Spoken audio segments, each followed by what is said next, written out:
Welcome. This is Sean Blankenship, your host of Spirits in the Material World. Um, and I'm super, super excited today. We've got a special guest today in the spirit of the Delta, Memphis, and exploring the culture and community and all things Memphis. I think you're really going to appreciate who we've got on today. And before I introduce our guest, Memphis is a brand. It's a global brand. It's a world brand. And I started thinking about this before I came today. And, you go anywhere in the world and this little big town, over 1 million people in Memphis, it's recognized. And if you think about it, right, you've got all the reasons to have a global brand. When you think about Memphis, not just from a commerce standpoint or an industry standpoint, but you've got things like, obviously, you've got Elvis, right? Black Velvet, this is the birthplace of rock and roll and the blues. I'm a huge blues guy. In fact, I'm going to start doing a series. Soul. That's right. Stax. So, you got FedEx, you've got the mighty Mississippi. There's just so much history here. You've got St. Jude, which is it's the gem given to the world. So there's just a lot of things you've probably got, I think Memphis is mentioned in more songs than any other town. Mm-hmm. I mean, Mick Jagger met a bar gin queen in Memphis, right? I mean, that's probably one of the greatest opening lines of any song ever. Yeah. So I'm really excited because I think, I don't want to put any pressure on our guest who we're going to meet here, but Mr. Memphis it came to mind. But he is definitely a luminary in terms of the hospitality industry. And we're going to get into that very, very, very much. And just a vibrant figure of the Memphis community. So our guest is the president of Peabody Hotel and Resorts, and he's the general manager of the iconic Peabody here in Memphis. And I'm speaking, of course, Mr. Doug Browne. He's elevated the historic hotel to new heights since taking the helm, I believe, in 2003. Does that resonate? Correct. All right. January. Well, okay. That's easy to keep track of. With nearly 4 decades of experience in luxury hospitality, he's overseen operations for renowned brands like Hyatt, Westin, Intercontinental, and has pre-opened 10 hotels across Europe, South America, and Asia. Wow. When I started looking into that, I was really impressed. In 2016, Doug, you were named Hotelier of the Year by Historic Hotels of America. It was a slow year. But I mean, what a testament to your dedication in preserving the Peabody's legacy while driving innovation. Beyond your professional achievements, and this is the part that I just get a kick out of, Doug, you're an accomplished ballroom dancer, captivating audiences with your competitive spirit and your intricate routines, which I've heard so many, my shoulders hurt just thinking about it right now, how many lifts that you do in a routine. Former chairman of the Greater Memphis Chamber, which is just a huge economic driver of Memphis. So your involvement in economic growth and community development in Memphis is unparalleled. Join us today. We're going to take a deep dive into this remarkable journey, if you will, from leading the South Grand Hotel to mastering the dance floor with grace and precision. So everybody, this is Mr. Doug Browne. Doug, say hello. Sean, thank you. Glad to be here. Yeah, it's beautiful Friday today here. And we're in the Peabody Hotel today. I wasn't really sure who all you were talking about because it didn't sound like me. Well, we could have been here a lot longer going over everything, but in your bio, but I figure we'll just explore some of that as we go through here. So, Doug, you and I have known each other for a handful of years. We met. Most of them were good. Most of them, yeah, pretty good. I don't know if you remember. This is the moment that I remember. I was invited by the chamber to speak at a dinner event for Ford executives coming in from Detroit. as part of the Blue Oval City. Uh-huh. And I was there with my partner, Angie Ware. And we show up and, obviously the room's packed with people from the Chairman's Circle folks. And then obviously there probably was 10 people from Ford. That was the night that Lisa Marie Presley passed away. You're reading my mind. Mm-hmm. You're reading my mind. So I remember it for that. But I also remember it because I had to present that night. And I wasn't sure in what order I was presenting. And I wasn't sure, a lot of things. It just was as part of the chamber. You show up for duty and you just, do the best you can. Well, I spoke, I was sitting there and there was a gentleman and I forget his name. And I bet you know who I'm talking about. He's a Grammy award-winning artist. David Porter? David Porter. So he's up there, presenting. You had to follow David Porter? So I'm sitting there listening to David Porter, right? Grammy and all that stuff. And I'm thinking to myself, please don't ask me to go up next because there's no win here. There's no way. And sure enough, Amity looks over at me and says, "You're up." And I'm like, really? I mean, he's so suave and cool. I mean, he is Memphis. It was amazing. So I get to get up there and and the story's not over. So I'm like, all right, here we go. I probably get 2 words out of my mouth, maybe hello or welcome. And then you stand up. And in my head, I don't know what you're about to say, but I'm like, I've already screwed up.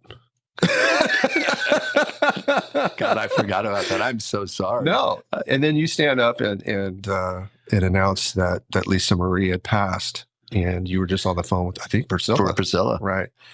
So that is, obviously that was a terrible moment. And I'm not trying to overcast the comedy of what was going through my head at the time.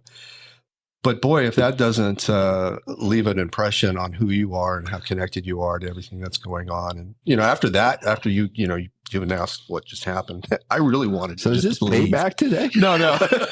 Yeah, right. Yeah. I was just thinking, can I leave now? Is this over? But anyways, so yeah, we've known each other for a minute, and I've just become a fan, and I just love when I think of storytelling. You're in Memphis. You're one of the first people that comes to mind. So let's start, if you don't mind. Yeah. I think there's going to be a lot of people that may not know you as well as I do, or others. And where did you grow up? So I had a great childhood. So my parents were in the military, and I grew up in the Caribbean. I had the misfortune of living on military bases in the Caribbean, and being blocks away from the ocean. It was really a tough childhood. That explains a lot. Yeah. But I did have very strict parents, both of them being military and growing up on military bases. And you didn't mess up in school because in school, the teachers all knew that your father was a head honcho, on the base, and you knew you were going to get in trouble. So you were very careful. But I grew up in the Caribbean and went on to go to school in Florida and in New York. And wow. My parents went into the hotel business after the military. And so I grew up living in hotels as a kid as well. And it was funny because I wanted to be a veterinarian when I was in high school. And I did an internship at a vet's office. And I realized very quickly, I'm not smart enough for this. and then when I found out you had to do like 7 or 8 years of schooling, to become a veterinarian. Right. And I loved horseback riding. I rode equestrian when I was a kid growing up and competed. And oh, really? Yeah. So I loved horses and I wanted to be a large animal vet. Yeah. But then I quickly realized I wasn't going to be smart enough. So I went into the hotel business and never looked back, and clearly, and it's what I've done my whole life. I love it. What was the Caribbean? I think when most people think about the Caribbean, they're thinking about rum jungle and the vibes of the Caribbean. Like, yeah. was it all that? Was it the music and the culture? So I lived in Puerto Rico and went to school in Puerto Rico, but also lived on the island of Virgin Gorda, which is the famous Hotel Little Dick's Bay, which was part of Rock Resorts. Yeah.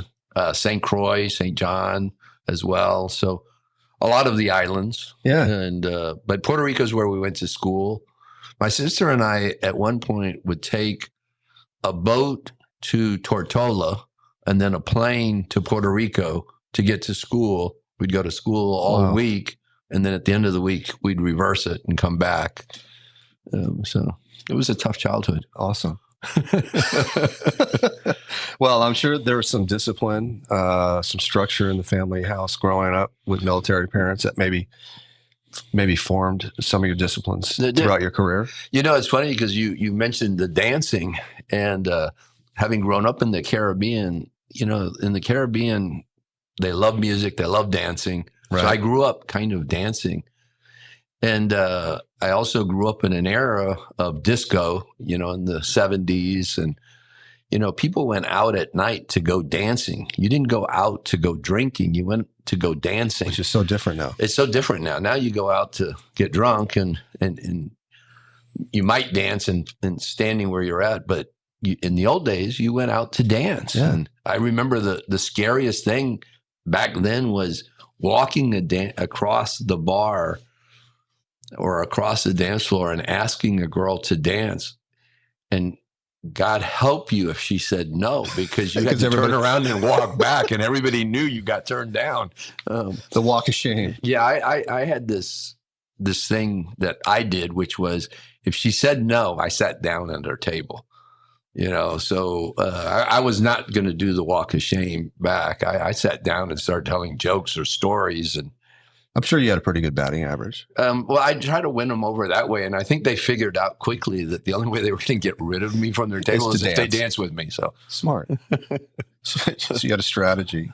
So dancing early on then, right? Early on. I mean, you're right. That was the Danny Terrio. That was the Soul Train on TV. I mean, exactly. You went to dance. And so it's been in my blood the whole time, and I've stuck with it. That's awesome. I will tell you something you missed that you're going to laugh about this story. So I've always wanted to play the piano. Okay.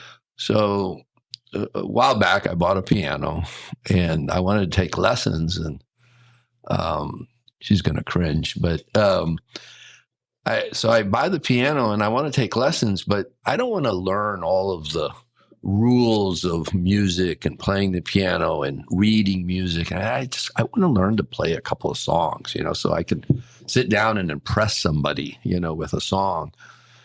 And so I called and I spoke to this Asian lady who was a world-renowned concert pianist, and she lives here in Memphis and had done incredible things. And I said, look, I don't want to learn all the rules of music. I just want to learn to play one or two songs so that if I invite a girl over, I can sit down and impress her by playing a song. And she's like, oh, no. You have to learn to read and everything else. I'm like, okay, so you're not the teacher for me. That takes the fun right out of it. And then, so I then interviewed a guy, and he was kind of on the same boat as the previous instructor. And so finally, I met this young lady. She's from Venezuela. She's getting her doctorate at the University of Memphis in music. And I told her the story, and she just started laughing. She said, you know what? I'll have you playing a song your first day.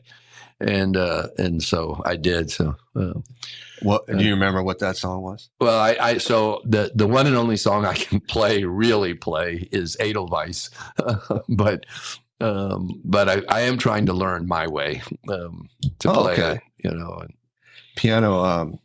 I have one in the house that I stare at. Oh, it looks nice. Yeah. Oh, it's a great art piece. It's beautiful. It's a little pub piano, and you know, the limited guitar skills that I have just don't seem to transfer over to the piano. Yeah. I try to figure out how to split my brain like that. It just doesn't work. All right. So Caribbean, we're feeling sorry for you already. You've had a very rough life. Spanish. I learned Spanish. I learned English in Spanish. So my English classes, English classes, all right, were taught in Spanish.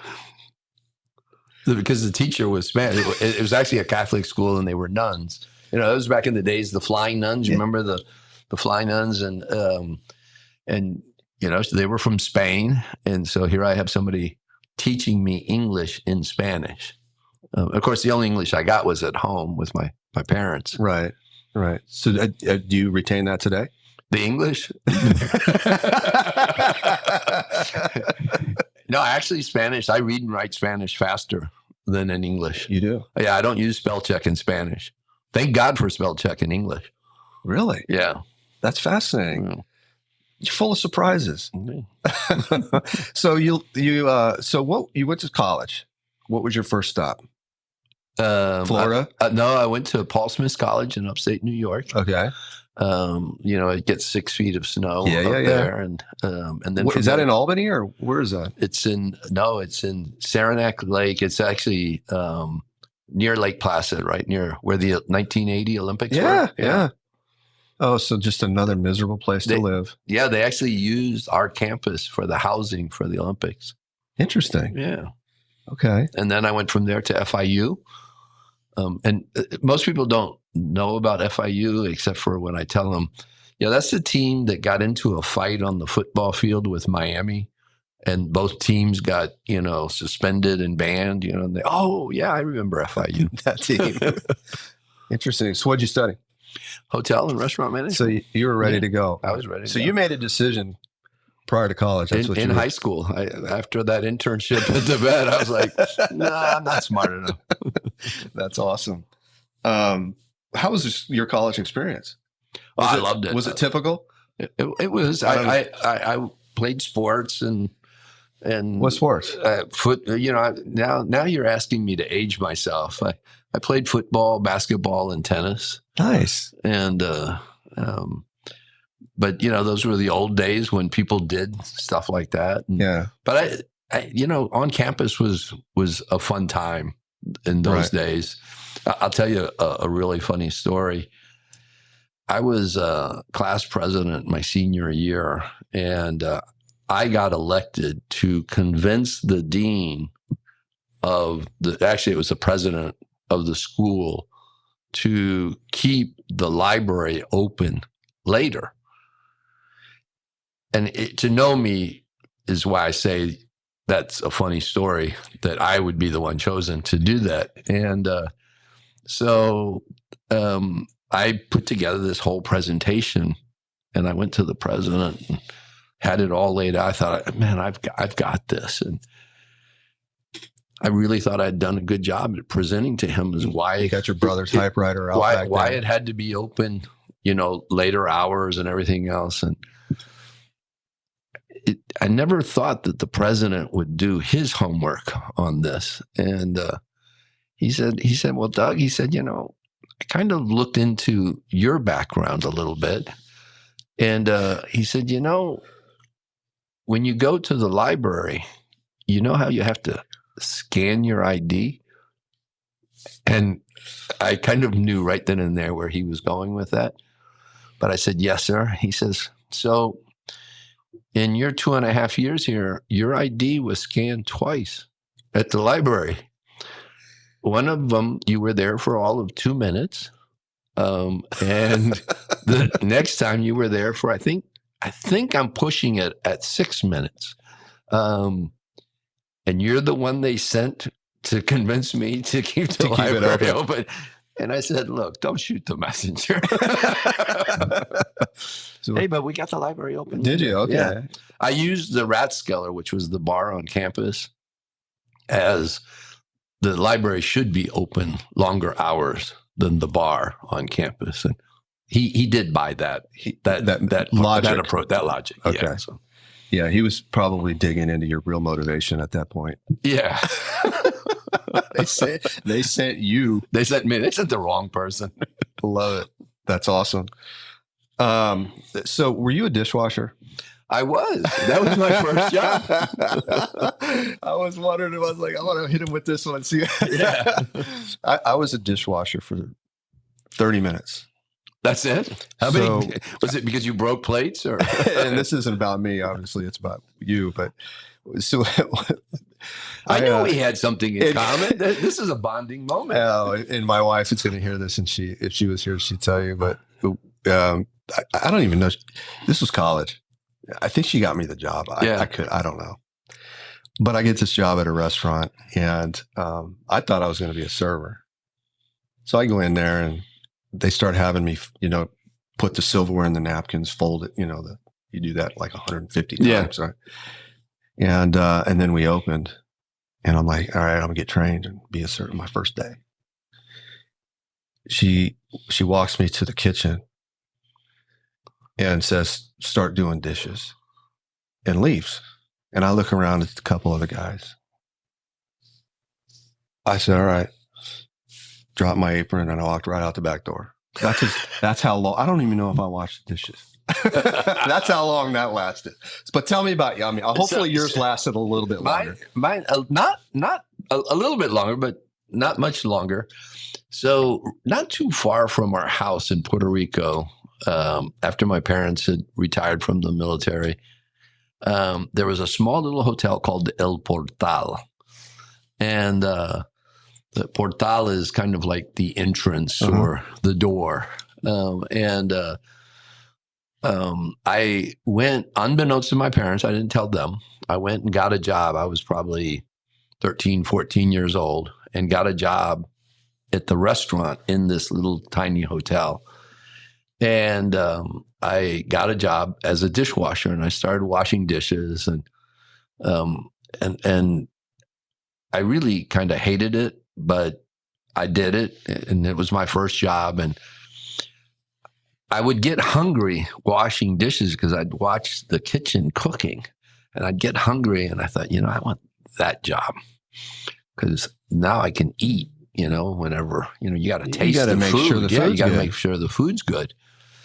So I did the dishwashing for probably 2 or 3 weeks, and I'm always watching what's going on, observing and trying to figure out. And so I would watch, and it was a smaller menu back then, and I watched the cooks all the time cooking. And so one day the cook doesn't show up for work, and I'm in the kitchen. You got the opening. And I went and started preparing stuff without telling anybody. I just, orders started coming in, and I started preparing, and it was an easy menu. It was like hamburgers, chicken sandwiches.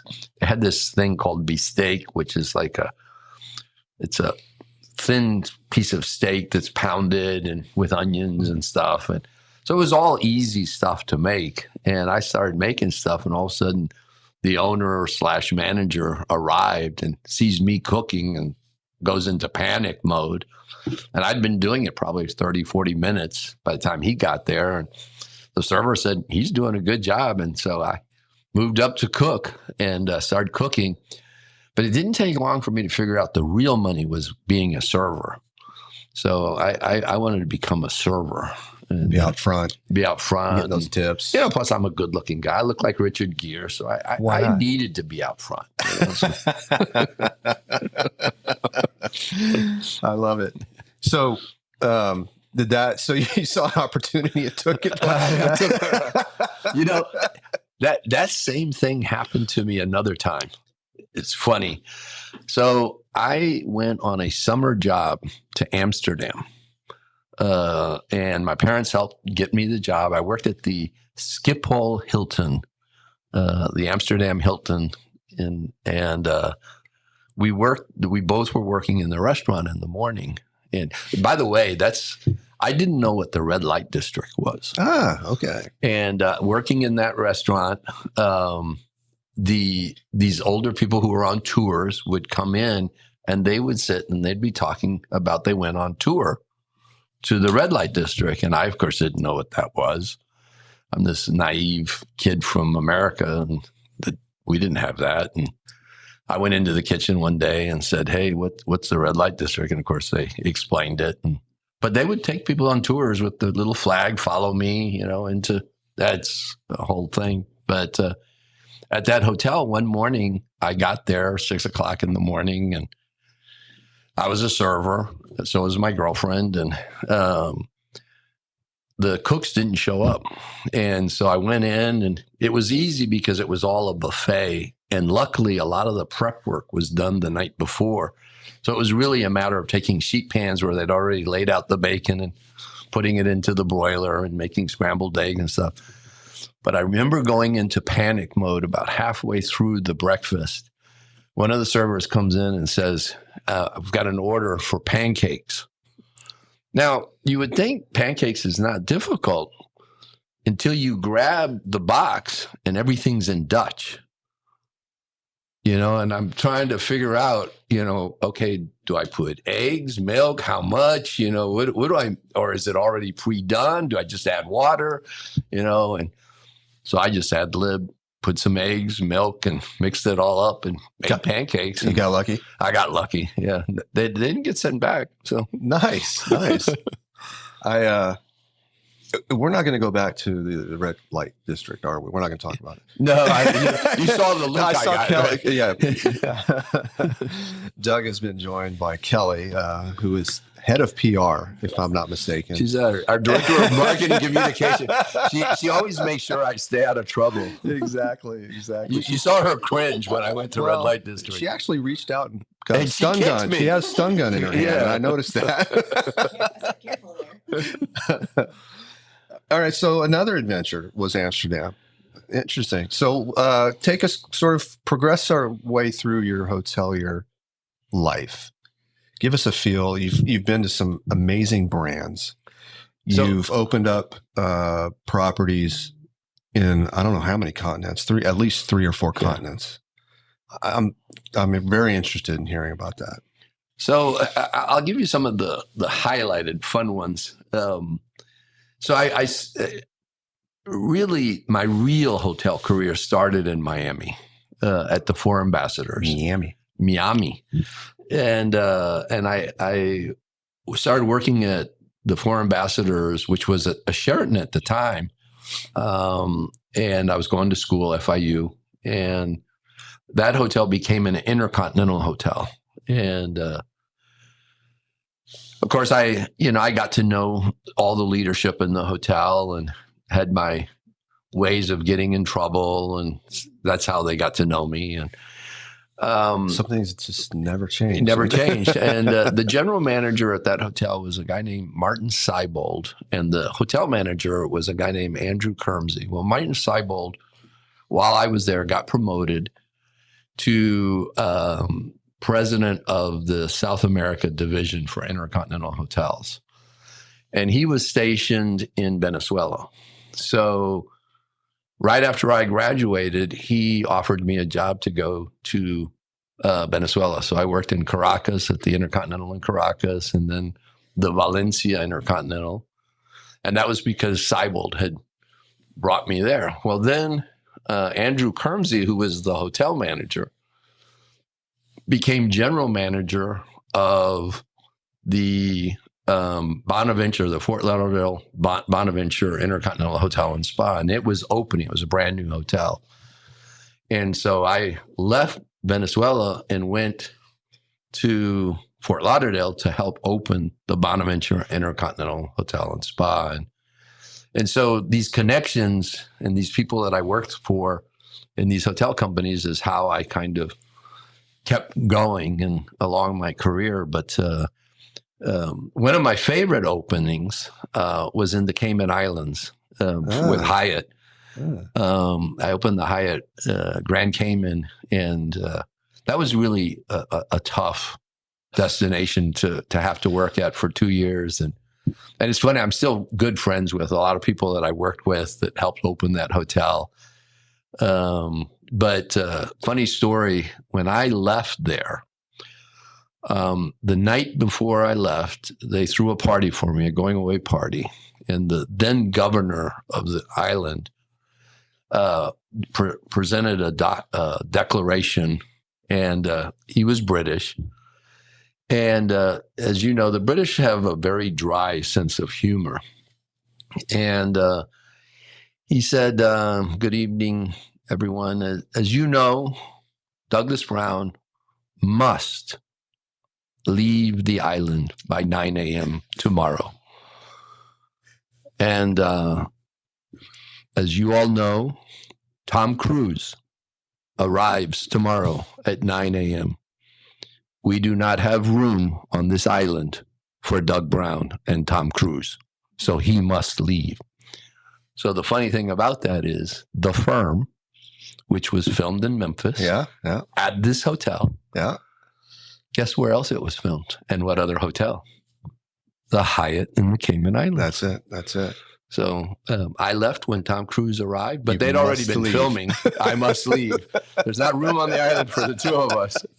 So Fantastic. I've been there a couple times, not to that hotel, but to the Cayman Islands. that hotel has since closed. Okay.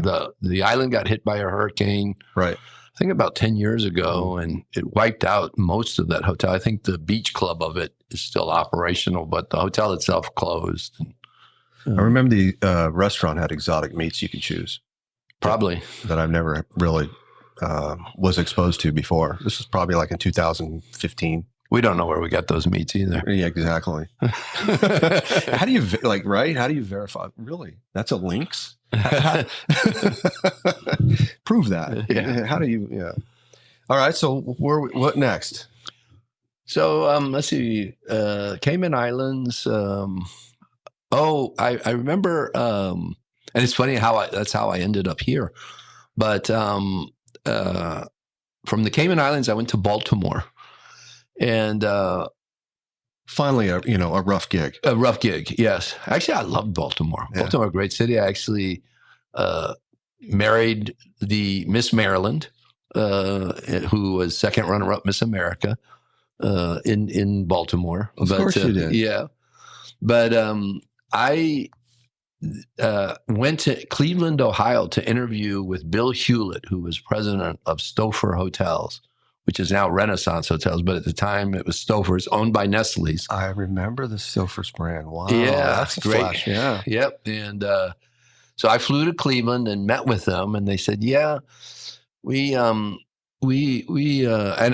at that interview, I remember telling them that I didn't want to open any more hotels. I'd already opened 2 or 3 hotels, and I didn't want to open any more hotels. And they listened, and they said, "Well, we have somebody we want you to meet, and he's in Baltimore, and he's going to pick you up at the airport, and we'll fly you there." So I got on a plane that day, flew to Baltimore.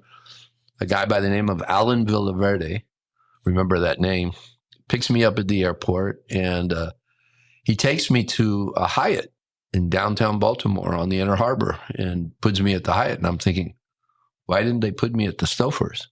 Right. And I thought, well, maybe they just didn't want anybody to know that I was interviewing.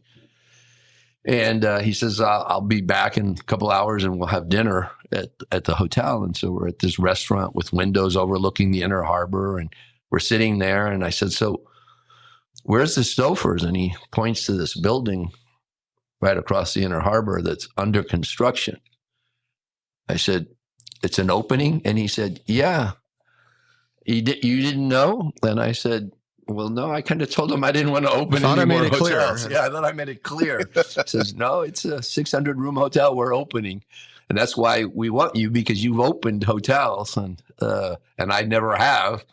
And so Alan and I opened that hotel. And it's funny, our VP of sales here worked with me at that hotel. Okay. That was 30 years ago.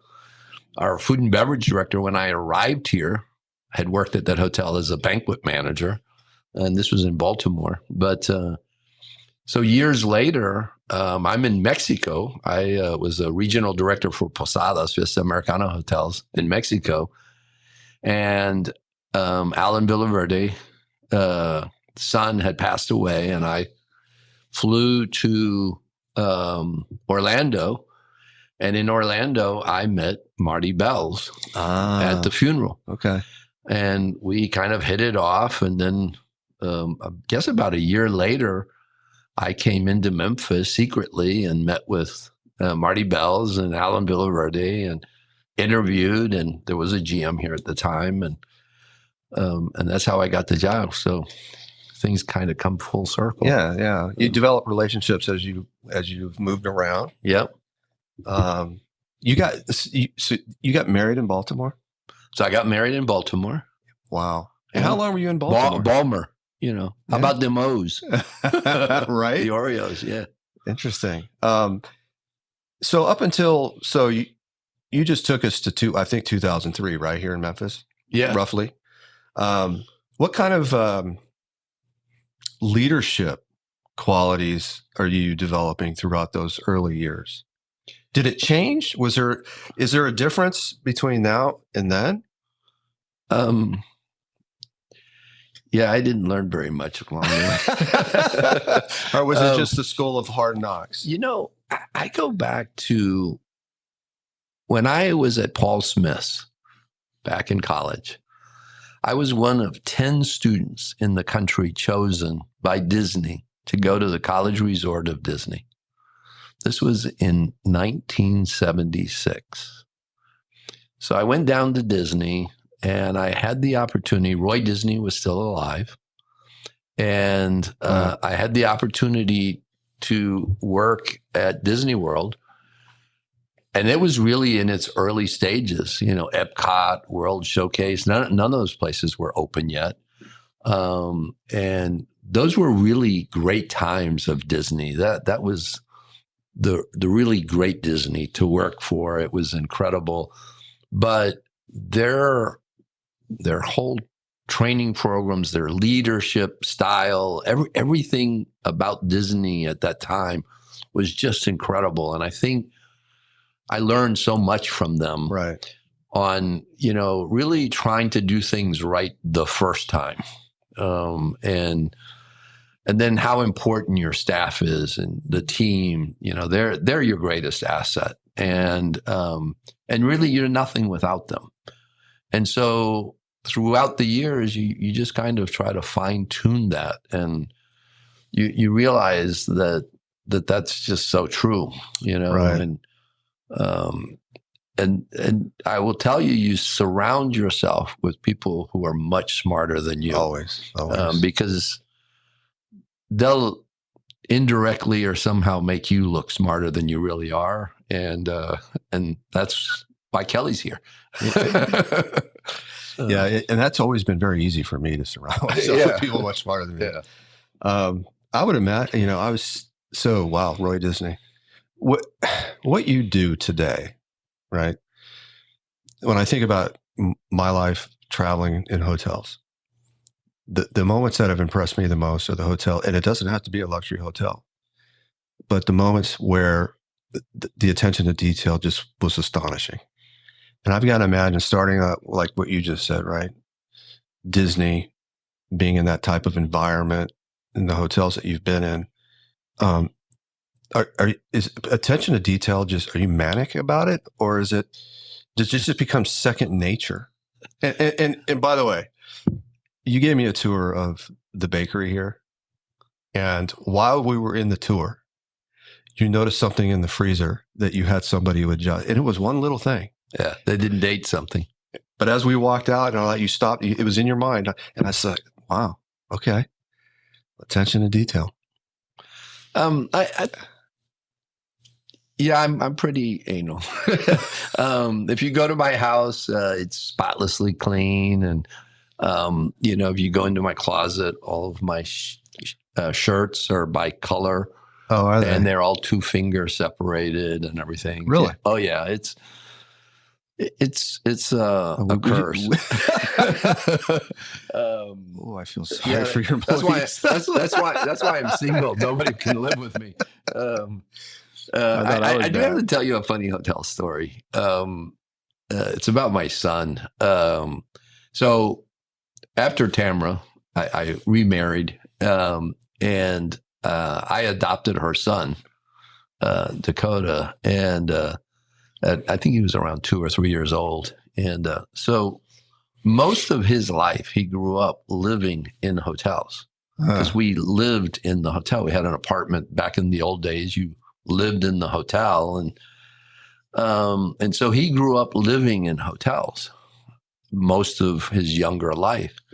Well, we moved to San Antonio, and we're in San Antonio. Well, I had decided I was opening a hotel in San Antonio, Weston.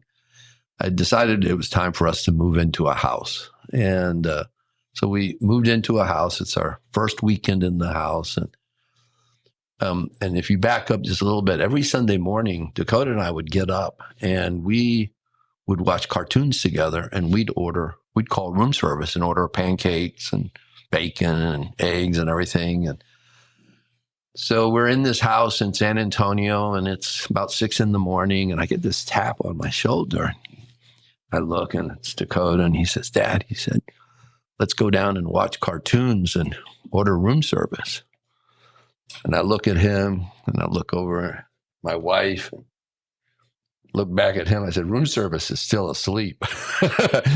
And that was his rude awakening that not every place has room service.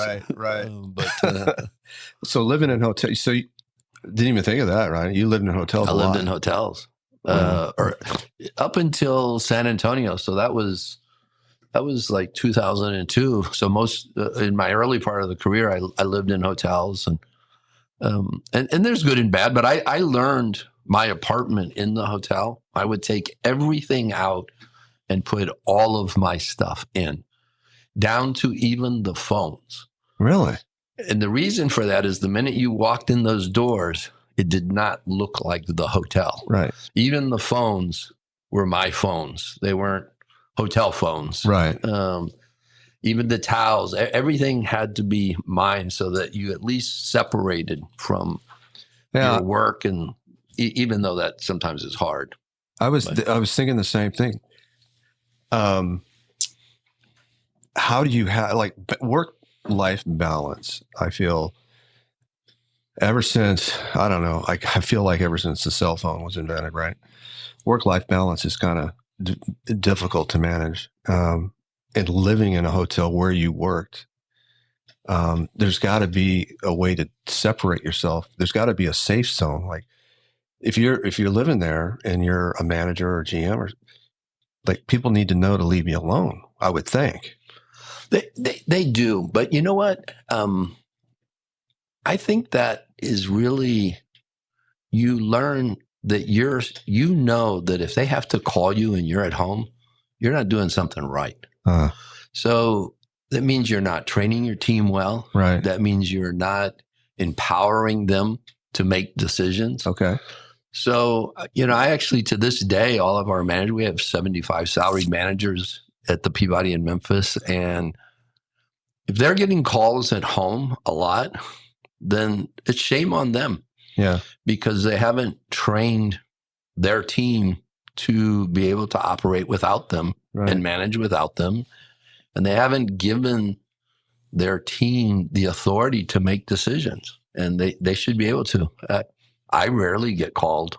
And it's usually something that's a big, big emergency. Right. Good or bad. Yeah, good or bad. Yeah. Right. It's usually the bad. Yeah, unfortunately. Well, no, I think that's a great lesson. I've worked for some leaders, especially in the automotive industry. It's very, very competitive, and in some ways, sort of the good old boys still, and very controlling. Yep. And I think really to foster a good team and to be able to grow, you can't do everything. Yep. You gotta hire the right people, and you gotta give them the room. Mm-hmm. You mentioned earlier, right? Surround yourself with smart people. I think at some point as a leader, your job is just to get all the obstacles out of the way so your team can execute and get it done. Exactly. But I love how you said that, right? If I'm getting calls in my off time, then I'm failing somewhere. Mm-hmm. Something's failing. That's fantastic. Yeah. And the really driven and good upcoming leaders, they don't want to call you at home. They don't want to have to call you at home. Right. And if they are, it's because you haven't given them the tools to make the decision that they need to make. We have things that happen in this hotel often. And a lot of times if they do call me and it's an emergency, it's really usually just to update me. It's not to ask me, what do we do? How do we handle this or anything else? They've already handled it. They're just making sure that I'm aware of it. If I hear about it on the news or something, I know about it. Right. So let's start, I guess, at 2003, right? Mm-hmm. Moved here from Mexico. From Mexico. Yeah, I was. That's right. I was a regional director in Posadas. That's right. And do you know Mexico very well? So I know Baja California, Rosarita, the type of Mexico that you're not referring to. So I lived in Puebla, Mexico. Okay. Which most people probably don't know where Puebla is, but Puebla is famous for mole, which are sauces that you see in food. So it came from, but also El Popo, which is the volcano that still smokes and erupts in Mexico. Okay. Puebla is kind of at the base of it. So from my office and my house, I could see the volcano, see it smoking. And my region, I always joke about this, that I had the worst region in the company. The company had 80 some hotels, and my region was Veracruz, Jalapa, Mérida, Cancun, Cozumel, Iztapa, Acapulco, Puerto Vallarta. So I had all the resort destinations, and it wasn't doing as well as the others. No, it was doing fantastic. It produced about 80% of the company's EBITDA. Oh, it was all the resorts. Okay, it was fun, and all the flights flew out of Mexico City. So no matter where you were going in the country, you had to go through Mexico City. And you fly too much when all of the ticket agents know who you are and know your name. There could be 50 people in line, and they'd see you in line, and they'd go, "Oh, Mr. Browne, here's your ticket," and they'd call me up, and I'd just grab my ticket and go. That you're flying too much. Yeah, I would. Been to Mexico City once. It was work. I'll never forget it because while I was there, my grandfather passed. But that's not why I'm telling the story. They had to put insurance on me to go down there. Oh, really? Yeah. I was like, when I got down there, I noticed all the taxis were VW. So I'm like, well, this is really interesting. Yeah, and they're made there too. Yeah, they're actually made in Puebla. Oh, okay. The largest Volkswagen factory in the world is in Puebla, Mexico. There. Well, there you go. I should have known that. So the Jetta's made there. The Jetta, yeah. Okay. Very interesting. I'll tell you a funny story. My ex-wife's going to kill me for telling you this story. She's going to kill you or me?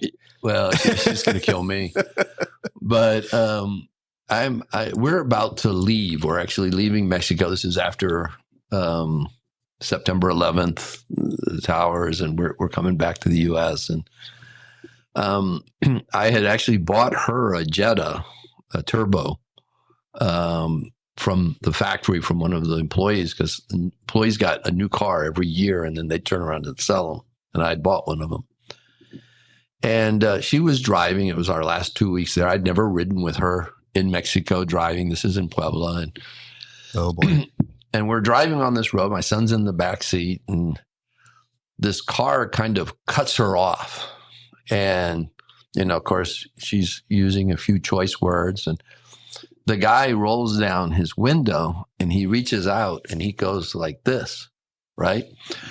Which is just a closed hand, reached out of the window, and he kind of just adjusts her like this. And so the light changes. She speeds up, gets alongside him, of course, gives her the other international finger. And I'm like, what are you doing? And she's like, wow, he gave it to me, and I'm giving it back to him. And of course, my son's in the back. He says, oh, she does this all the time. I'm like, this is road rage. And I said, he wasn't giving you the finger. And she says, yeah, you saw him. He did. I said, no, in Mexico, that means thank you. He was saying thank you, right? And That was the last time you rode with her. Oh, yeah. Selling the car. Oh, that's good. All right. So you come up from Mexico, and here we are. We're in Memphis. 2003, January. 2000. Okay. So what was it like when you first got here? It was interesting. I remember meeting with Ron Bells, Marty Bells, and Jack Bells in Capriccio's for lunch, and the hotel had lost its 4-star rating, and Jack Bells said, that's why we hired you. We want you to get the 4-star rating back. Okay. And I said, okay, we'll get that done. And Jack Bells, he says, how long is that going to take? And I looked at him and I said, well, probably a couple of years. And he said, I was hoping for 6 months. And I said, well, Mr. Bells, I said, I think one, we've got to renovate the hotel. Needs to be renovated. 2, capital, which they've always been wonderful about. And I said, the other thing is it's a cultural shift in service. You have to you don't just put out standards and hope that everybody's going to follow it. It is a cultural change. You have to buy into it. Yeah, you have to buy into it. And, we have 500 associates, and it takes a lot of training, and you've got to build up to it. It's not going to happen in 6 months. And sure enough, in about 2.5 years, we got it back. Okay. And they were happy. And, of course, average rates went up with it and everything else. And the hotel had been renovated and looked beautiful, and we were off and running. Nice. What was who were your competitors back then? In Memphis, I don't think we've ever really had a true competitor. The Madison opened soon after that.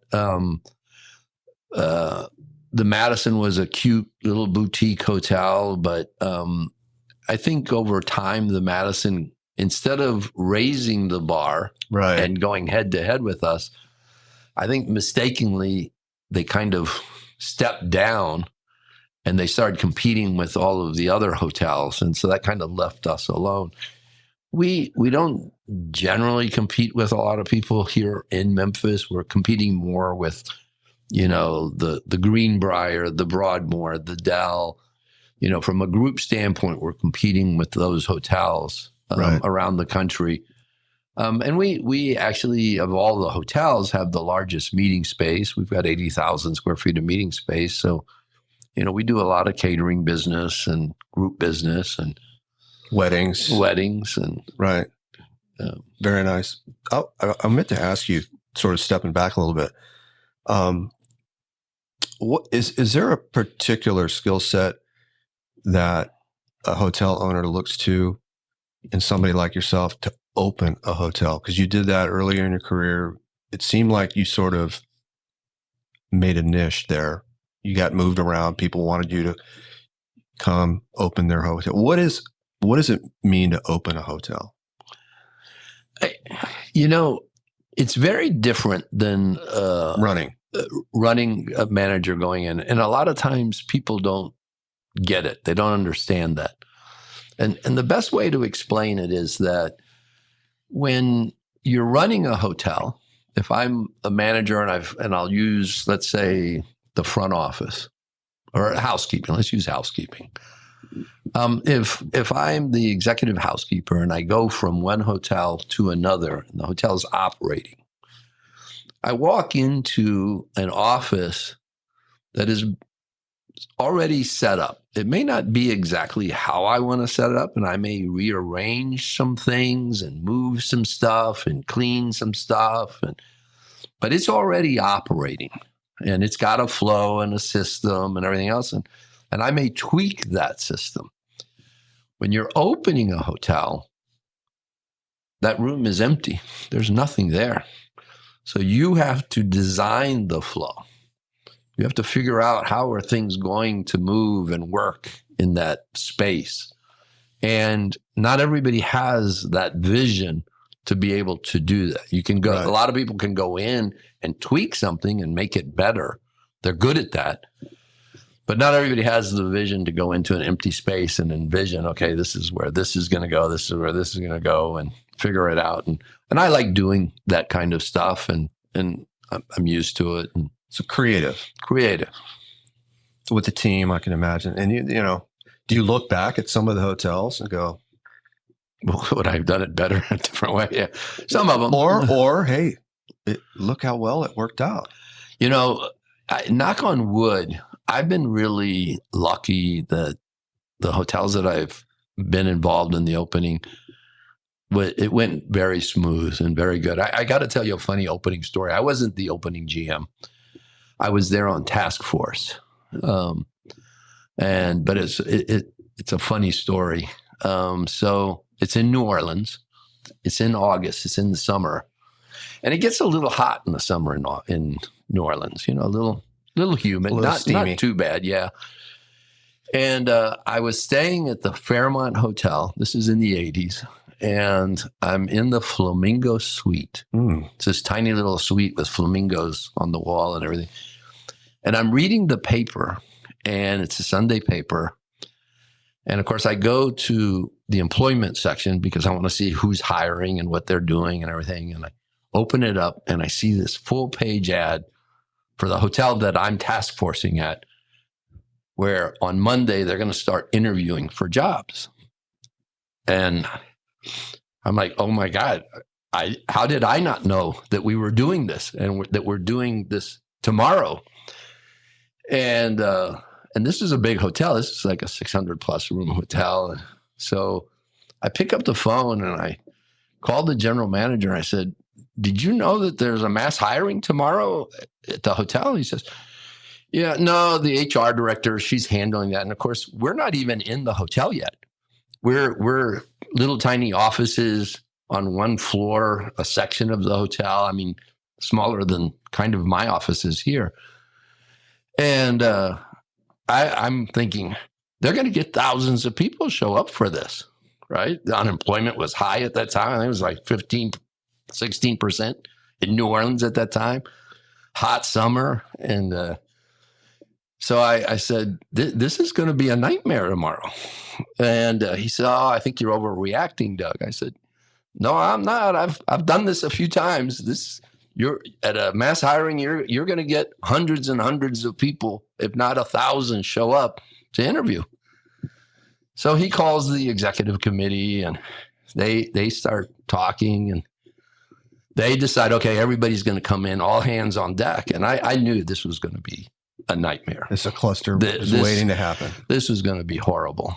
And so I walk to work. It's probably 6:30 in the morning on Monday morning. I'm walking down St. Charles Street towards the hotel, and there's already 200 people in line. And I'm thinking, it's 6:30 in the morning, and there's already 200 people in line. This is going to be horrible. Not a good first impression. So I get to the office, and I called the general manager at home, and I said, there's already 200 people in line. He says, I'm coming in. So, of course, I'm working in another area. I'm helping training. I was on task force, and I was assigned to a different area. And so about 9:30 in the morning, of course, now it's hot outside, and there's easily 1,000 people. The media has shown up. People are fainting. And the general manager calls me, and he says, They're standing out in the heat. They're standing out in the heat. And he says, Doug, what can we do?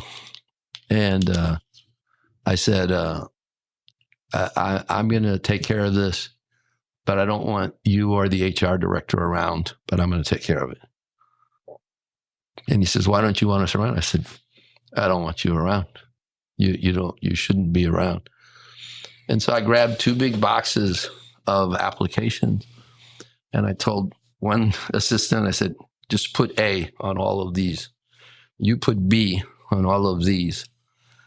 And we're going to walk down the line, and I'm going to hand them an A or a B, and tell them to fill it out and send it in. and then they don't have to wait in line. And so we walked down this line. It took us about 30, 45 minutes. And I basically looked and said, okay, this is somebody who fits our image and everything else, and handed them an A or handed them a B, actually. The ones we were going to call handed them a B and the others the A, which was, today in this world, you could never do that. Back then, you could get away with something like that. Back today, you would never do something like that. And at that point, there were probably easily 2,000 people, because we were constantly calling, saying, bring us more, bring us more. It took us 45 minutes for me just to walk down the line and hand them out and tell people, we'll call you, bring these in. And then the next time when we did call all the Bs in, we actually got a space at the convention center and did it the right way. But it was a learning experience. And those are the things you learn at openings, and learn how to do the right way. And wow. Yeah, you probably get a good idea. Like, you had a task force. Yeah. So I'm sure they all had experience in doing that as well. Interesting. I had no idea that that's how kind of it. How long does it take to open a hotel? Well, from start to finish could probably take, 24, 25 months, once they break ground and build it and everything.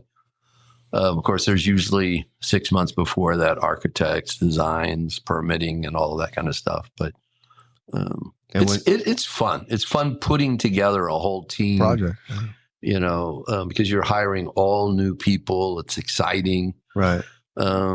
It's actually exciting too.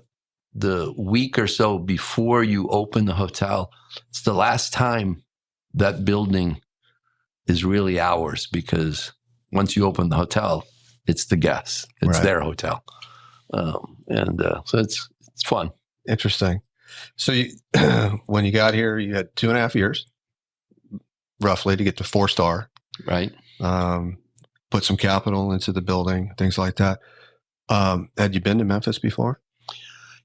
Actually, yes. And it's a funny story. So I was in San Antonio, and I worked for Intercontinental Hotels, and I got a job with Hyatt. And I had gone from San Antonio to Austin and did a brief training at the Austin Hyatt to become Hyattized. And then from there, I was headed to Richmond, Virginia. And I was driving from San Antonio or Austin to Richmond, and my overnight stop was in Memphis. And I checked into the Hyatt, which is now the Hilton out east. That was a Hyatt, and then I think it became a what was the company? It's a company out of St. Louis. I'm drawing a blank, but it opened as a Hyatt, and they put me in a suite, a connector to a suite on the top floor. And I had gotten there about 7:30, 8 o'clock at night. And so I called room service, ordered a hamburger, and thought, okay, I'm going to go to bed early. I'll get up at 5 and start driving again. And about 2 a.m, I get woken up to noise in this suite next to me. And so I called the front desk. I said, hey, I'm with Hyatt. I'm sure other guests may be disturbed. There's a party going on in the room next door. And they said, yeah, we're aware. We've already sent security. And I said, okay. So I lay there for about probably 30 minutes, and it doesn't get any better. So like an idiot, I grab a towel, wrap a towel. I've got pillow head with my hair, and I go out of my door and I knock on the door. The door opens, and I knew right away I'm in trouble. It was Billy Gibbons with ZZ Top.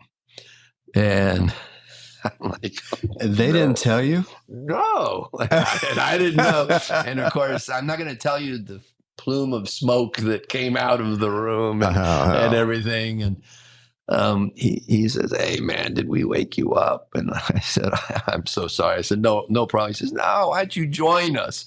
And if it had been today, I probably would have. Back then, I was like, "Oh, I better not," But I went back to bed, turned my TV on, put my pillow over my head. But Wow. yeah, One of my favorites. yeah, Billy Gibbons. I ran into him years later here actually, and I told him the story, and he says, "I don't remember, but you should have come into the party. It was a good party, I'm sure."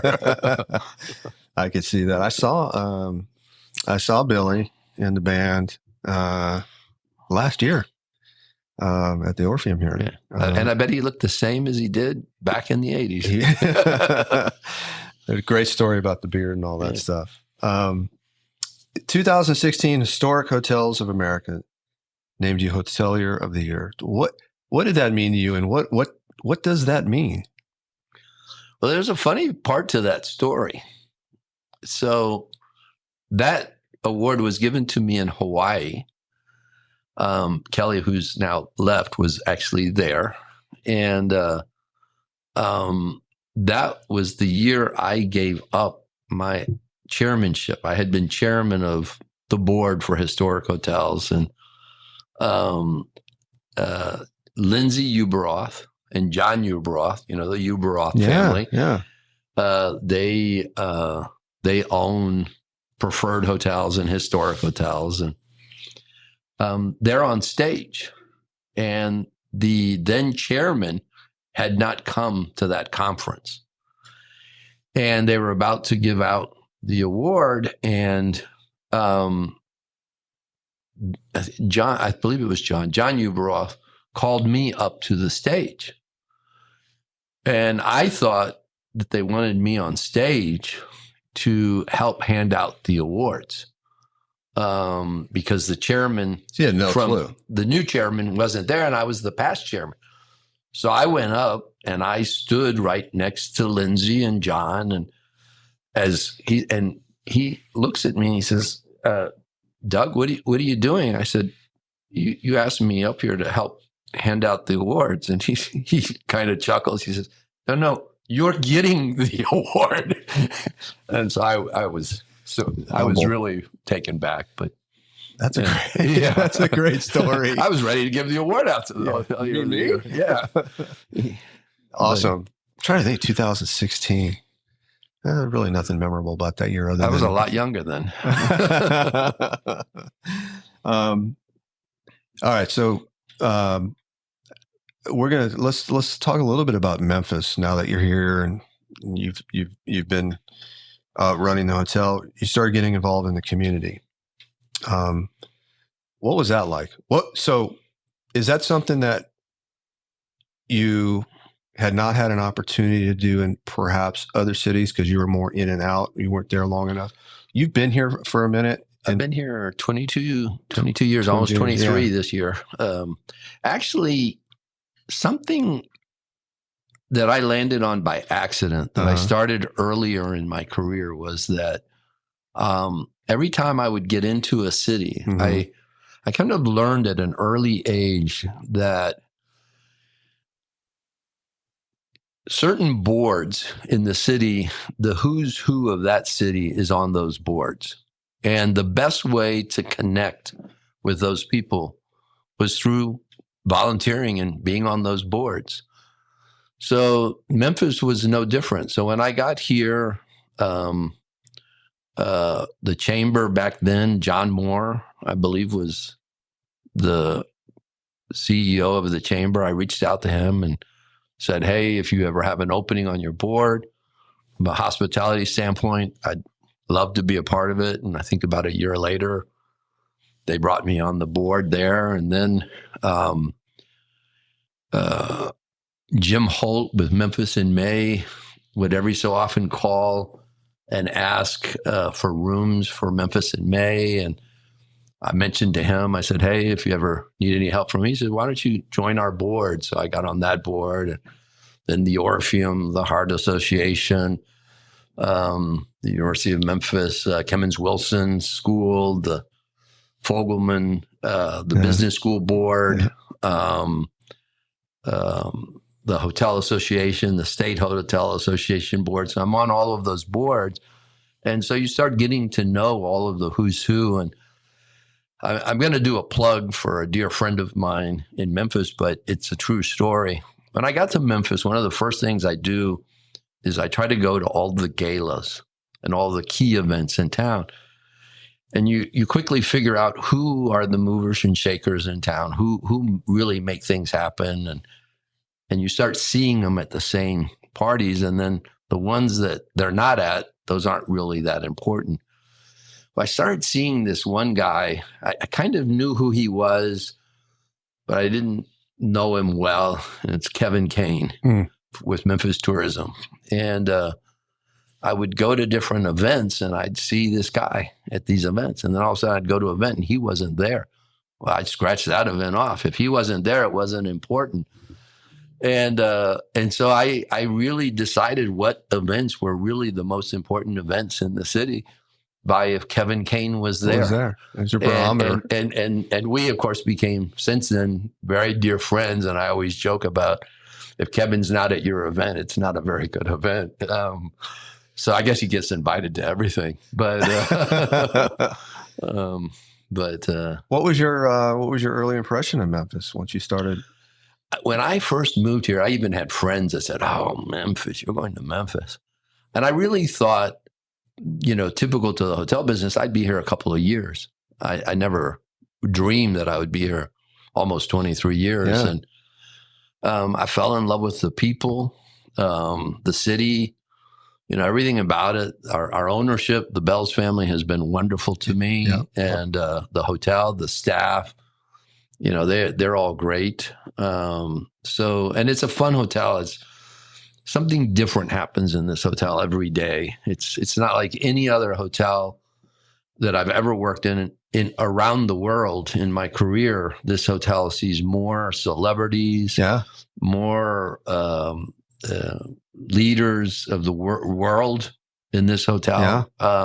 It's a fun hotel. And so I just realized that there's no better place. And I would have headhunters call me, with job offers. And I jokingly would tell them, if you're not calling me with president of the Broadmoor, then I'm not really interested. Right. Of course, they never called me with that position. But I don't know that I would even take that today. But the Broadmoor is one of my favorite hotels in the country, and if not the world. But this has been fun. Memphis has been great to me. It's a small, big town. Yeah, that's how I feel.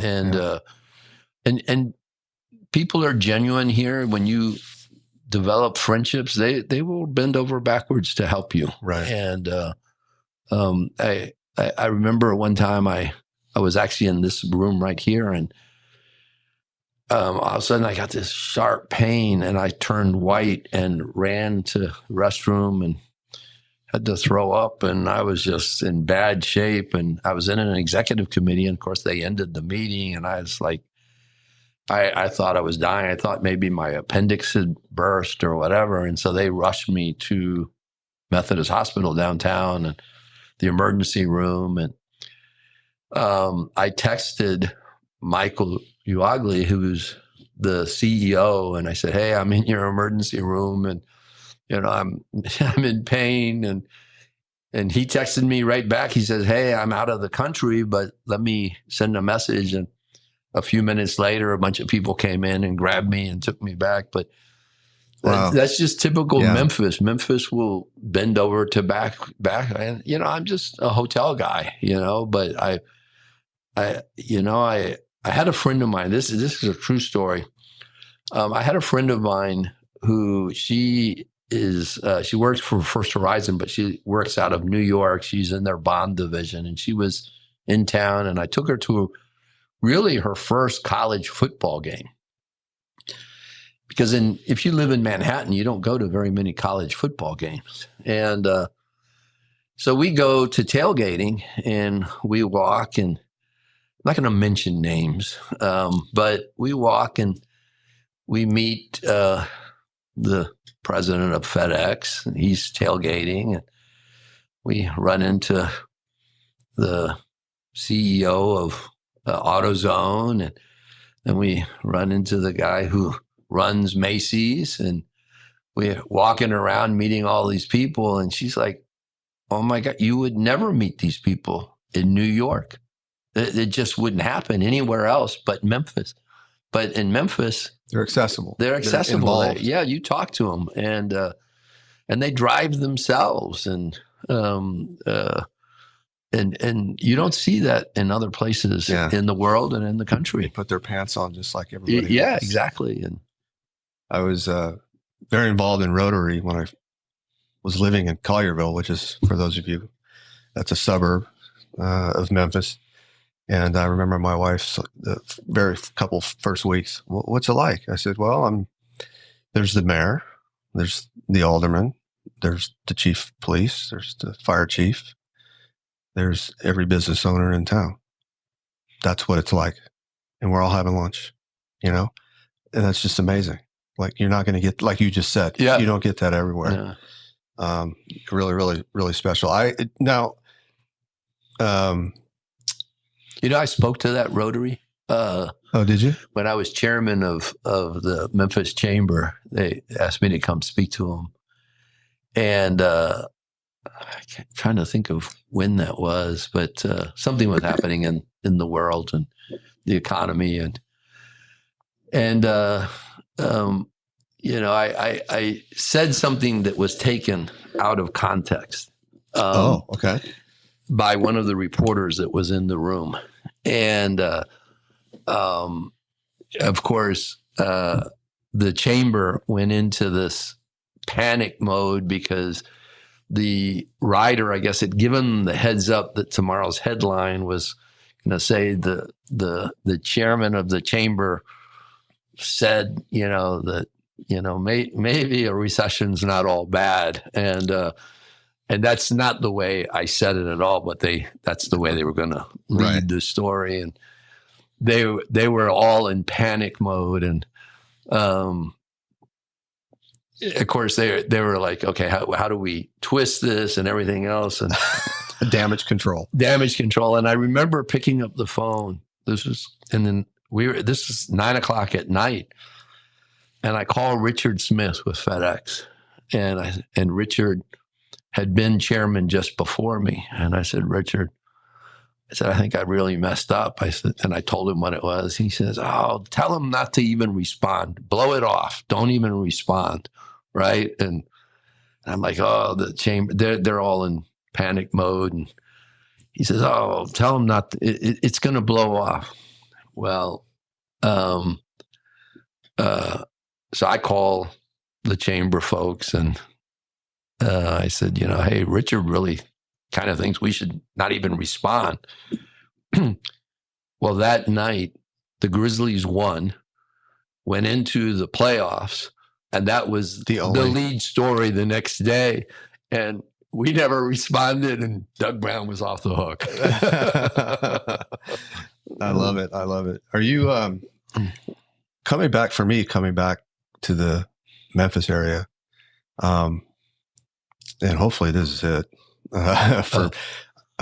because I'm just so involved in music. I love music, and the type of music I love.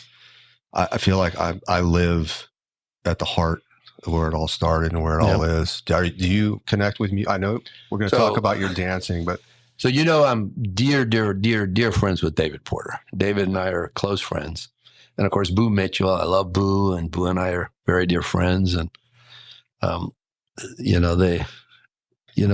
we've connected over the years. I actually had the pleasure of traveling with Boo Mitchell and his father when his father got a Grammy. Wow.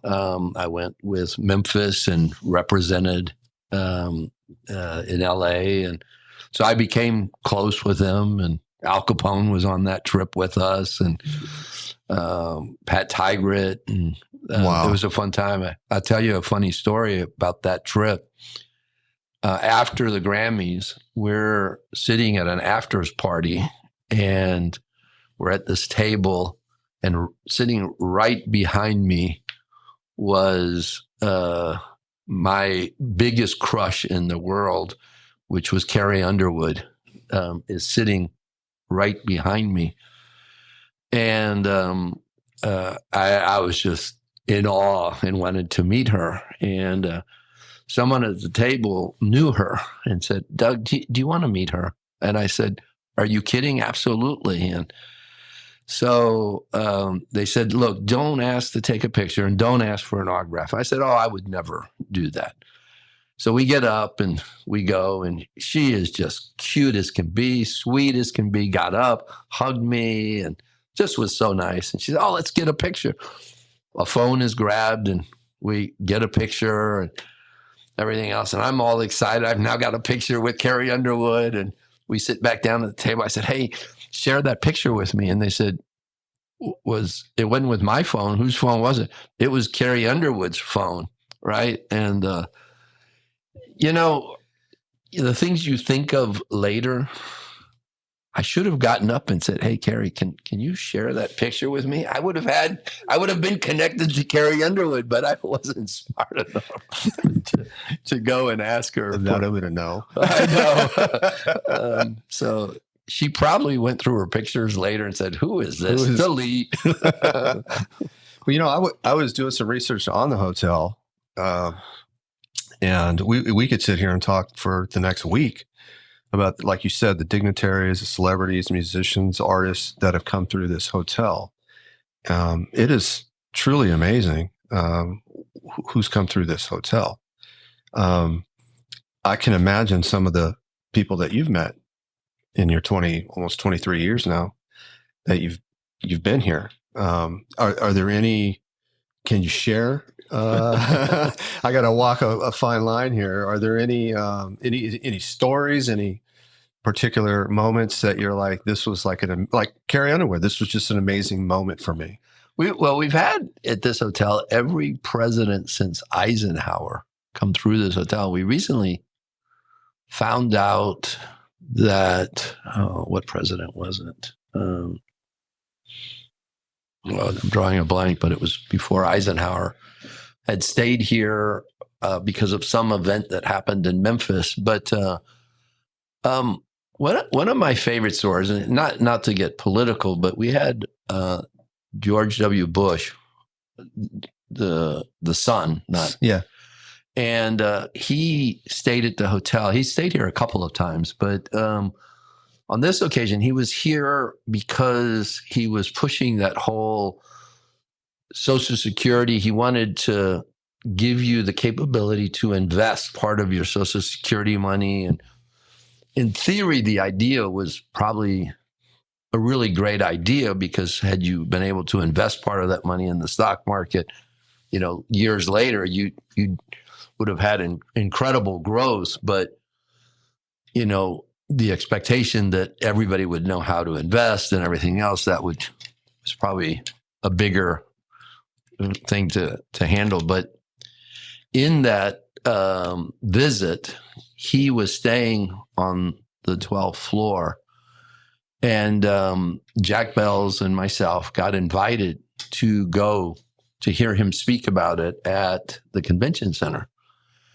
And it was actually in the Cannon Center. And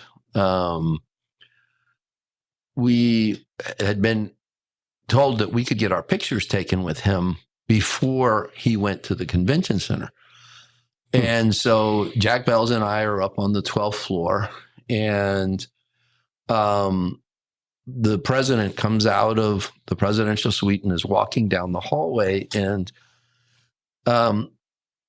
just about 20 feet behind us was Silas Harris, who has since passed away. But Silas worked for this hotel for 20 years. He started here as a elevator operator, and there's actually a plaque in one of the elevator number 1, because that was his elevator that Silas, and he retired after 50 years as guest services manager. And Silas is a staunch Democrat, and he's standing in the background. And the president comes out, and Jack Bells and I are standing there to get our picture taken. And the president sees him and walks right past us and walks up to him and grabs his hand and shakes hands with him. And I'm like, oh no, and Silas wouldn't let go of his hand. And he said, Mr. President, can I say something to you? And I'm like, oh no, what's he going to say? And he says, I've worked here for 50 years and I've met every president, or I've seen every president Come through here. And you're the first president who's ever taken the time to shake my hand. And that was just a really cool moment. Yeah. Wow. that you just didn't see this side of something. But to follow that story, we get our picture taken. And while that's happening, I look at our tickets to go to the event, and it said, must be in your seats by 8 a.m. And it's now 8:15. And I'm thinking, we're not going to be able to get in. They said the doors would be closed. So the head of Secret Service for him was standing there. And I said, how are we going to get in? He says, no problem. He says, you have the black BMW on the front drive. I said, yes. How do you know? He says, we know all of the vehicles that are around here. He said, why don't you fall in, have somebody drive your car, fall into the motorcade with us, and we'll rush you through. And I said, okay. So one of our security guys drove my car, and Jack Bells and I are in the back seat of the car. And as we pull up to the convention center with the motorcade, the presidential motorcade, Jack Bells turns and looks at me. He says, Doug, now, when we get out of the car, look important. And I'm thinking, okay. So they rush us through. And right as we walk on stage, now I'm really aging myself here, but as we walk on, they have us in seats on stage. That's where they had us seated. There was about probably 15 people that were seated on stage with the president. We had 2 of those seats. As we're walking on stage, the president's about to come out. This is all happening really fast.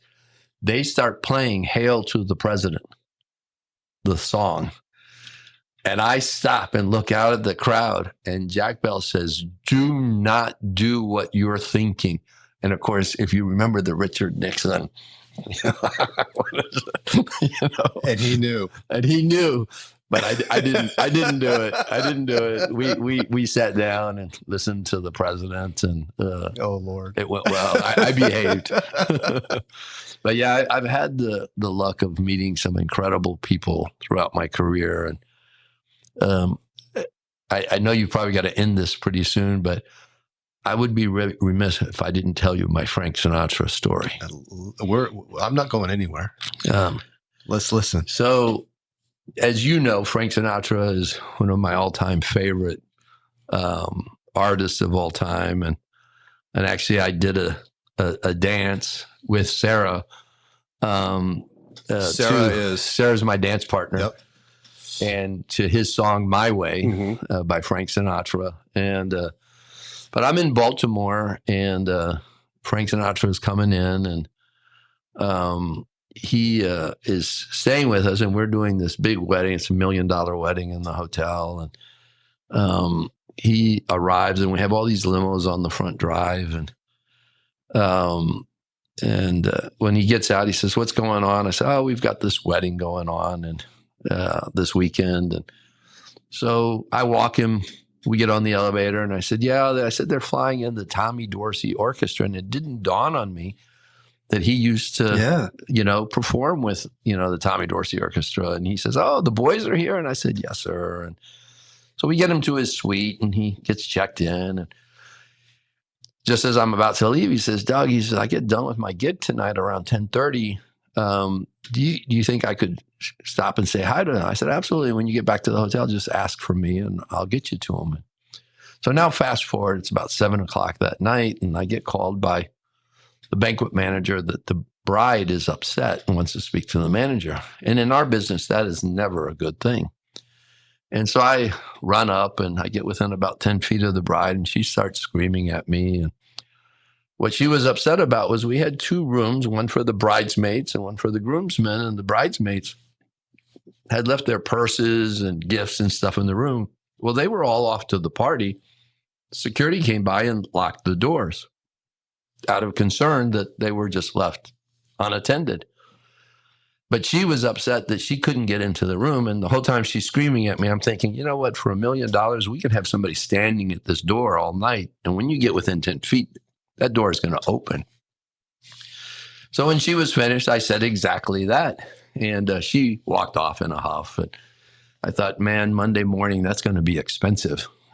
She's going to want to hit me up for some refunds. And so now fast forward, it's about 10:30 at night, and the front desk pages me. I'm aging myself here in the story because we didn't have cell phones. We had pagers, and I see the code is the front desk. So I call the front desk, and the front desk says, we've got Frank Sinatra here, and he's asking for Doug, and we're thinking it's you. And so I said, I'll be right down. So I'm walking across the lobby, and he goes, Doug. He hollers at me. I go, Frank. And, of course, the staff's all impressed that I'm on a first-name basis with Frank Sinatra. And so I said, Frank, why don't I'll take you through the back of the house, and we'll come in through the back of this ballroom. It's about a 700-person wedding. And the orchestra is in the back anyway, so this way we come in through the back. He said, oh, perfect. He says, I'm at home coming through the kitchens. That's what I do at most of my gigs. And I said, great. So I tell him the story on the way about the bride being upset. And of course, he says, oh, she's drunk. She's not going to remember. And I'm like, no, women never forget. She's going to remember. So we get up there, and we come in, and the orchestra is playing. And for me, who I'm not really a musician, I was so impressed that this orchestra, 35-piece orchestra, continues to play. But in 2s and 3s, they get up, leave the stage, and they come and they hug and kiss Frank Sinatra. But they keep playing. They don't miss a beat. But they leave the stage and they come and hug and kiss. Wow. And this goes on for about 10 minutes. I was going to say, take a while. Yeah, they all came and said hi to him. And at the end of the whole thing, he turns and looks at me, and he says, do you mind if I get up and sing a song with him? I was wondering if this was coming. Yeah. And I said, oh my God, are you kidding? Please. So he goes up and he grabs the microphone and he taps on it. He says, is the bride here? And of course, imagine there's 700 people. The people who are in the front rows are thinking, man, the father has flown in Frank Sinatra. She's in the back of the room, and she starts screaming. And he says, can you please come up? And she comes running down the aisle, and he reaches down with one hand. He grabs her hand, and he says, my dear, and he looks over at me. He says, my good friend, Doug Browne, asked me to come sing you a song. And of course, I'm standing over there going, thank you, God. Needless to say, Monday was a wonderful day. I was going to say, too bad there wasn't Google reviews back then. I know. That is crazy. Yeah, so he did that. He did that. And Wow. it's funny that years after a gig, he did. After a gig. Well, I don't think he performed at the gig. I think it was for the John Hopkins Children's Hospital. Okay. But years later, I met his wife and daughter here. And I told her the story, and she said, well, it sounds like something he would do. Wow. That is a great story. Huh. So he was your favorite. He is probably without a doubt. Right. Yeah. That's awesome. So tell me a little bit about, I want to talk about, I really want to get to your dancing, but the chamber experience, how long were you involved? You're still involved. That's where we met. Yeah, I've been, as a matter of fact, I was joking with Amy Daniels not too long ago that I'm one of the longest standing board members. I've been on the board for, I think, about 20 years. And I said, how are we getting around this with the bylaws? Because I think, and she said, well, you do a 3-year term, and then you get a 1-year appointment, and then you do a 3. And she said, that's how you've stayed on it. And he said, She said, because you chaired their annual luncheon. I've been the chair of that for a long time. And I also chaired their nominating committee. And then when Phil Trineri was the president, CEO of the chamber, Phil and I were good friends. And he put me and Willie Gregory as Richard Smith's vice chairs on the executive committee. And that's how eventually I became chairman. I followed actually Willie Gregory and Richard Smith. So that's kind of how my chamber thing has transpired over the years. The sort of, I guess, the structure of the chamber, which is so unique, at least from my perspective, to where there's investors like you and I, right, at the chamber that really drive the funding. The chairman circle the chairman circle, which is it's just a different, unique model. When I first got introduced to leadership at the chamber, the Greater Memphis Chamber, and started going to a handful of meetings and so forth, super impressed with the people in the room that were running the chamber and what they've seemed to accomplished over the years with the economic development of Memphis. It just seems like to me, and I haven't been around a lot of chambers, but I've lived in a lot of the big cities in this country. They just seem to be really the epicenter, along with a lot of the organizations in this town, doing a lot of good. I think this chamber, like you, I've lived all over the country and I've been involved with chambers in other cities. And this chamber is different. And I think it's different because the leadership of a lot of the companies in the city are so involved, and they've helped drive the direction, the mission of the chamber. When you have leadership like from FedEx, International Paper, AutoZone, Wright Medical, Smith and Nephew, all of these companies that were here in Memphis that have helped drive the Waddell and Associates, and all of these companies have been a part of the vision and the drive of the chamber. And we've had some really good CEOs of the chamber along the way. And, John Moore, Phil Trineri, Beverly Robertson, Ted Townsend now. We've been really lucky to have some great people. And the collaboration with the city, the business acumen that I see coming out of the leadership, the can-do attitude, say yes. Yeah. Run into XAI down at South by Southwest in Austin and say yes. Yes. And in 2 months, that meant a lot. And, I think one of the smartest things, and sometimes John doesn't get all the credit, but John Moore was the one who really had the vision of that we had to separate ourselves from the city. The city funded the chamber, and that allowed the city to really manipulate the chamber the way they wanted. And the only way to get around that was to create a funding arm, which was the chairman circle. and that was created. And then, of course, Phil took it to another level. And Nancy Coffey, who leads the chairman circle, has gone beyond anybody. I think when I was involved in some of the original, I think the Peabody and Bell's Enterprises, I think we were like number 14 or 13 of the chairman circle group. And I think back then the thought was, wow, if we can get to 50 members, and nobody would think that we would be I think we're at 200 plus now. And so the chamber is very sound, which now allows the chamber to really focus on what they need to focus on, which is economic development. Super impressed. And you mentioned Ted, and Um, I first met Amity when I saw her speak at the Rotary. Yeah. And I said, this woman is incredibly talented and smart and gets it.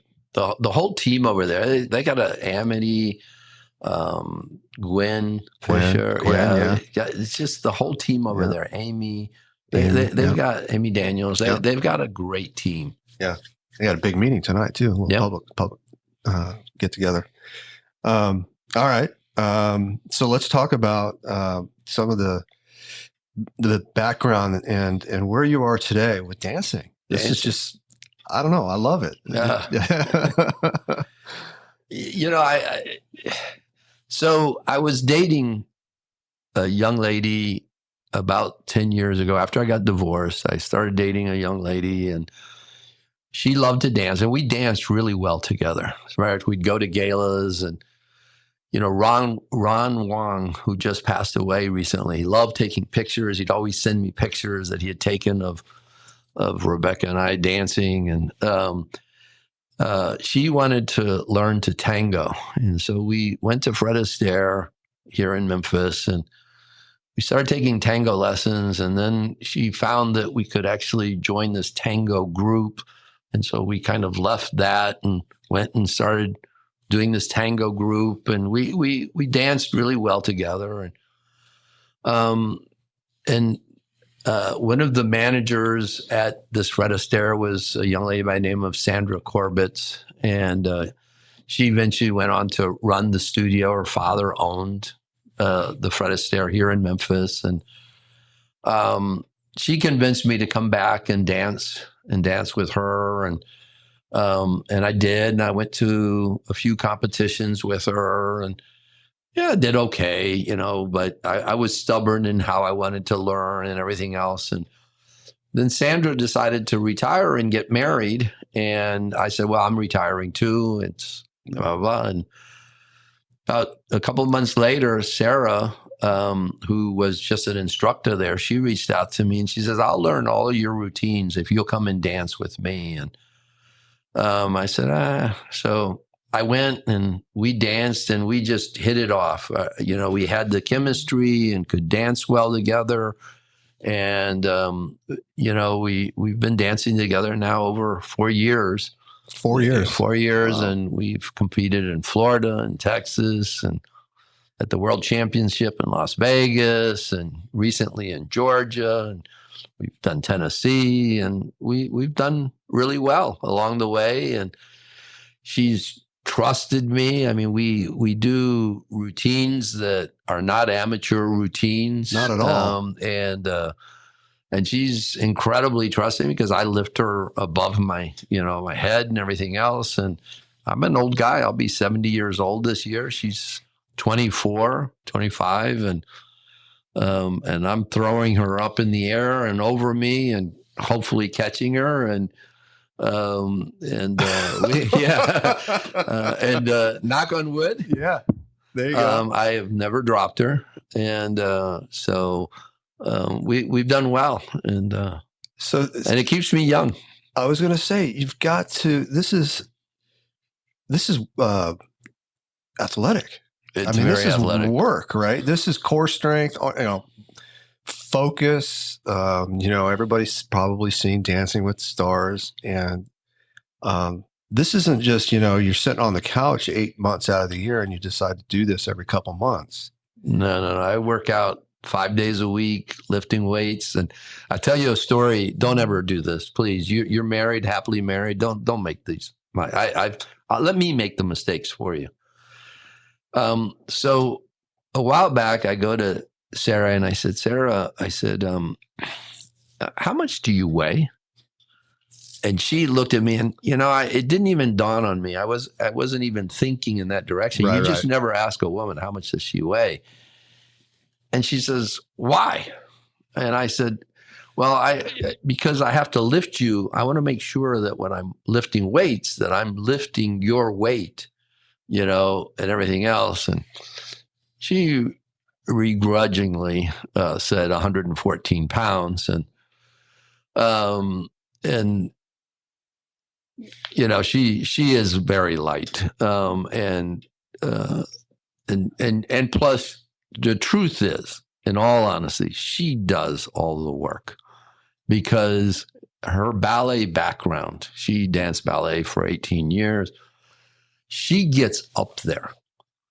So when she comes in, it's not like I'm deadlifting 114 pounds. She gracefully gets up there and makes me look good, like I'm really this strong guy that's gotten her up there. But she's gotten up there. I'm just kind of guiding her and making sure that she doesn't fall as she lands on my shoulder and I spin around with her and bring her down.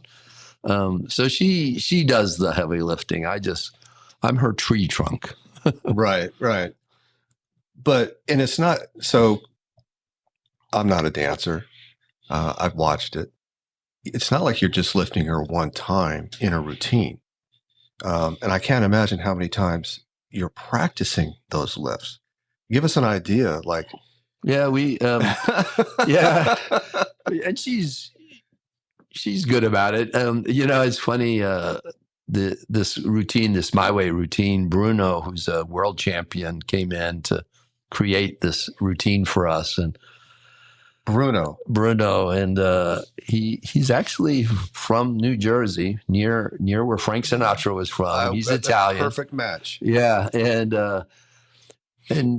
Bruno is probably in his late 50s, and has been dancing his whole life. And of course, he makes every lift look easy, and he, of course, he's teaching me how to do these lifts and how to get her up there and everything else.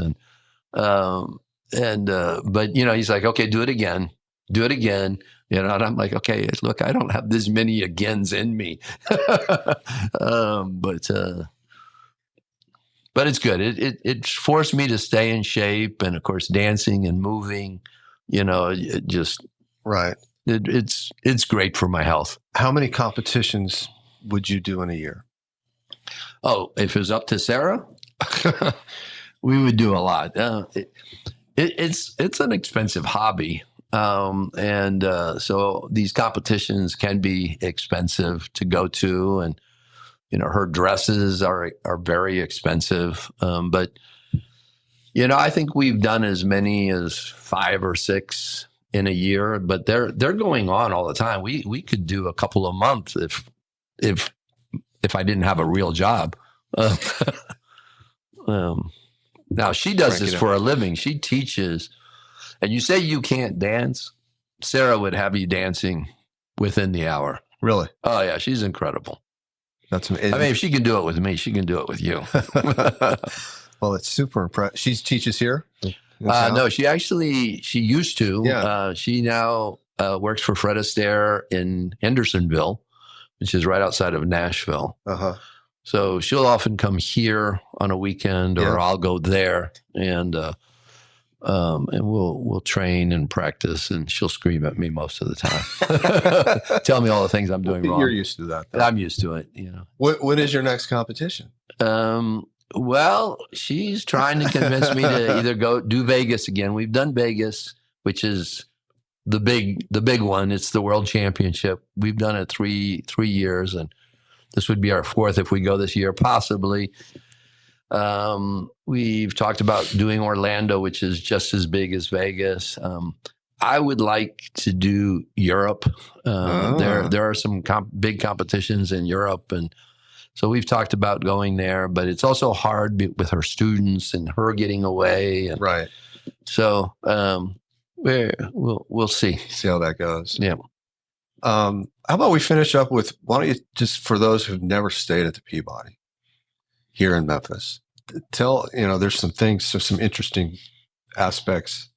There's the Duck March and things like that, but I don't want to tell folks about the Peabody here and why, if they've ever considered coming to Memphis, this would be the place to stay.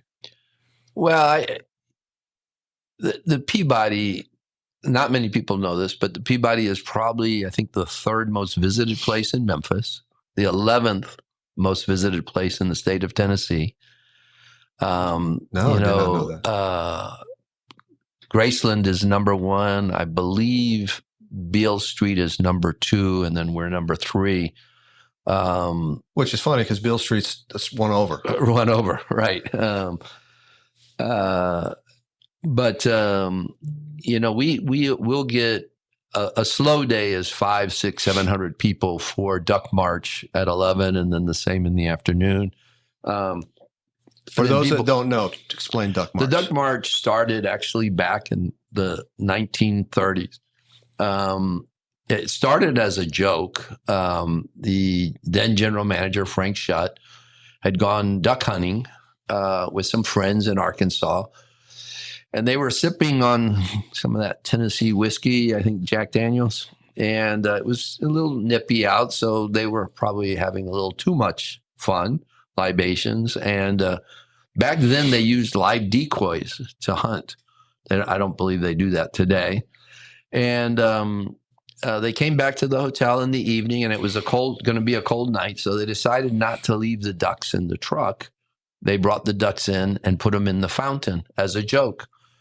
And they went up to their rooms and slept off the Jack Daniels and came back down the next morning, and to their surprise, the ducks were still in the fountain, and people were gathered around watching the ducks in the fountain. So at the time, we had a bellman who had worked for Barnum and Bailey Circus.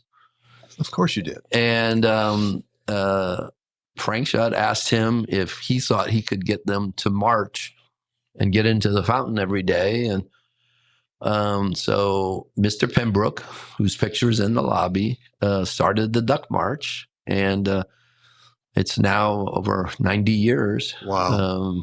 We're actually celebrating this building 100 years, and Peabody as a whole, I think 150 years. But yeah.